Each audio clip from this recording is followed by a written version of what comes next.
They don't want you to know this information. And in fact, this is the second book we've written. The first one was called Plague, and this is about literally about our groundbreaking discoveries of mouse cancer causing viruses, the publication in a journal Science.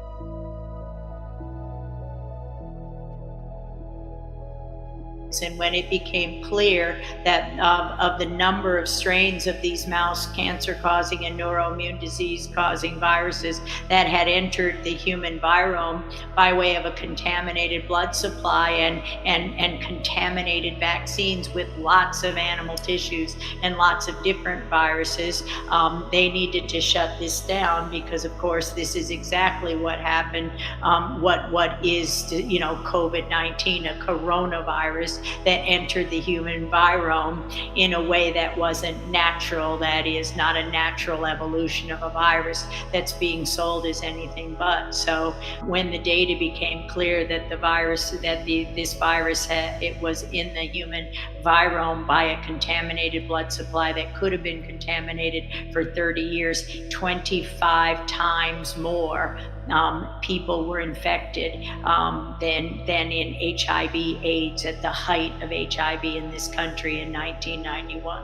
So as the data emerged that likely these mouse viruses got into humans by way of contaminated vaccines, then of course the hammer began to fall where publications were published, and I was told to deny the data, to misrepresent the data, to throw the data away. And when I refused to do so, I was fired. My lab was locked down on September 29th, and 2 offices and my entire 30-year career and everything, my notebooks, everything was confiscated. Then I'm arrested at the door with no warrant, as I'm surrounded by police cars. My house is, the water has the harbor patrol in it.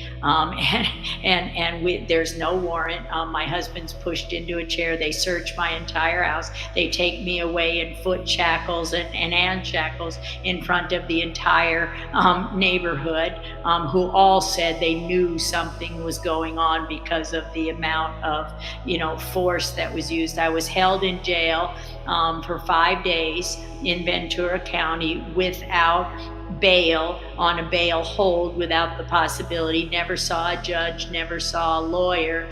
And the charges that were reported in the journal Science on November 19th, 2011 in Science Insider by John Cohen, Cohen, was that nobody filed the warrant. Meaning not Ventura County, not Sparks, not Reno, where the institute, my employers were, not Washoe County. And the only thing they could conclude was that these felony charges for fugitive from justice had to come from one of several federal agencies. So I'm held on felony charges of a fugitive from justice, and I don't so much as have a parking ticket. You have to base a charge like that on something. It was based on nothing. NIH, the NIH and the National Cancer Institute in Frederick, Maryland, when I went, they still say I'm a fugitive from justice, or did the last time I was there, which was November 15th, 2016, when I went to go to Fort Detrick, to the laboratories where I worked for 22 years. Literally my last job was as the director of the internationally acclaimed lab of antiviral drug mechanisms, where we made drugs for AIDS-associated cancers and did much pioneering research in the 2 years there when I developed that lab. When the study was unblinded, there was a very super secret phone call, a conference call with Tony Fauci, Francis Collins, and Harold Varmus. And during this super secret conference call, we were all told there was no association. And this was after we were told every study center was equally represented. We know that he stopped the study and we would have found more than 80% positive. And I said during that phone call, I said, that's okay. 6% is still 25 million Americans at that time. Our table 3 of the study that was published in September and October in MBio is the journal. It's called MBio by Ian Lipkin. The abstract of the paper said there was no evidence of XMRVs found by any group.